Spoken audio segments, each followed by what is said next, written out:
If the volume of news about workplace dress codes is anything to go by, we're getting less tolerant of being told what to wear.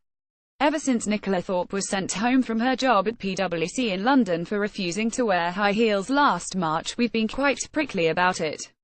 The majority of us empathize, and with good reason. Imagine the anxiety of choosing between prolonged discomfort or being sent home from work. To say nothing of gender politics. In June, Buckinghamshire, UK call centre worker Joey Barge made international headlines when he rebelled against his employer's no-shorts policy by wearing a skirt to deal with the heat in his office.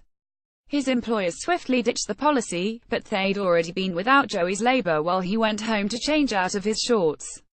You may also like the never-ending battle over office temperature. Can't wear shorts to work, wear a skirt instead. Work rules we love to hate. A few days later, the Speaker of the House of Commons John Bercow undid centuries of tradition when he announced that male MPs would no longer be required to wear a necktie in order to ask a question.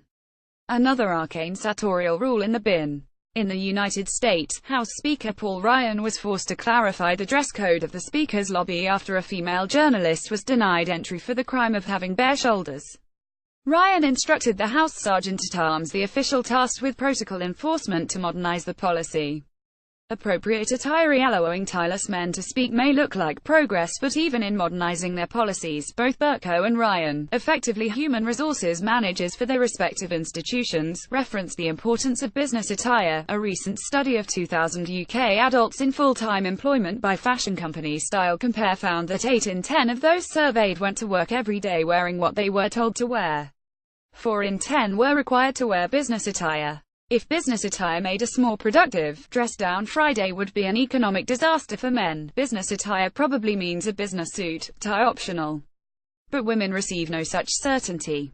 Therein lies one of many problems. The quantum state of prescriptiveness and vagueness of business attire denies flexibility to men while denying women a sartorial template, effectively discriminating against both.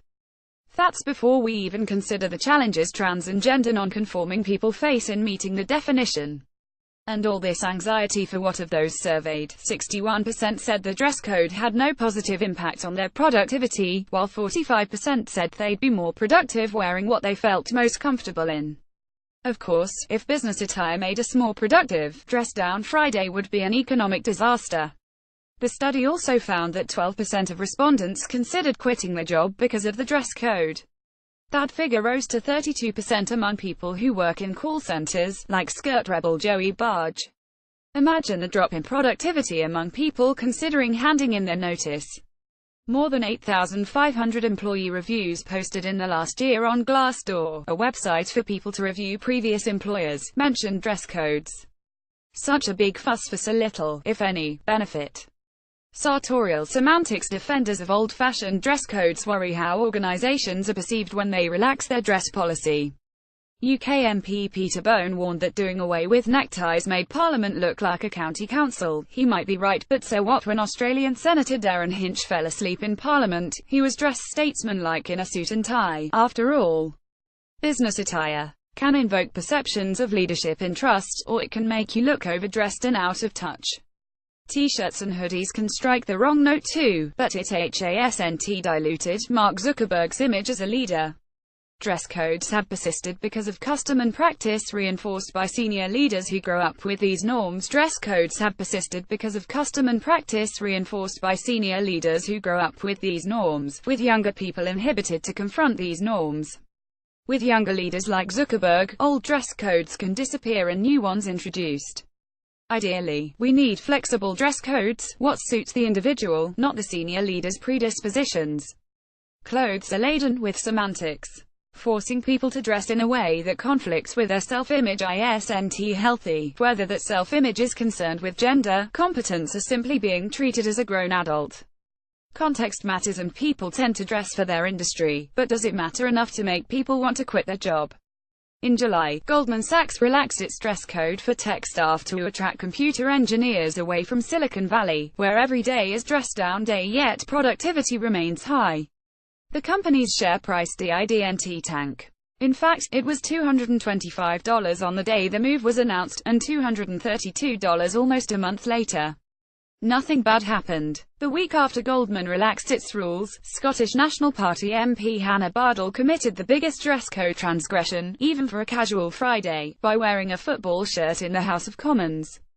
Parliament survived. Starbucks had relaxed its already laid-back dress policy a year earlier, now welcoming suitable hats and encouraging workers to make a statement with hair color. The coffee tastes the same. There are plenty of psychological downsides to workplace dress codes. So if the biggest organizations and institutions in the world can survive while their people dress how roughly they please, we've run out of arguments in favor of telling people what to wear. Professor Sir Kerry Cooper is the 50th anniversary professor of organizational psychology and health at Alliance Manchester Business School, University of Manchester, and president of the Chartered Institute of Personnel and Development. To comment on this story or anything else you have seen on BBC Capital, please head over to our Facebook page or message us on Twitter.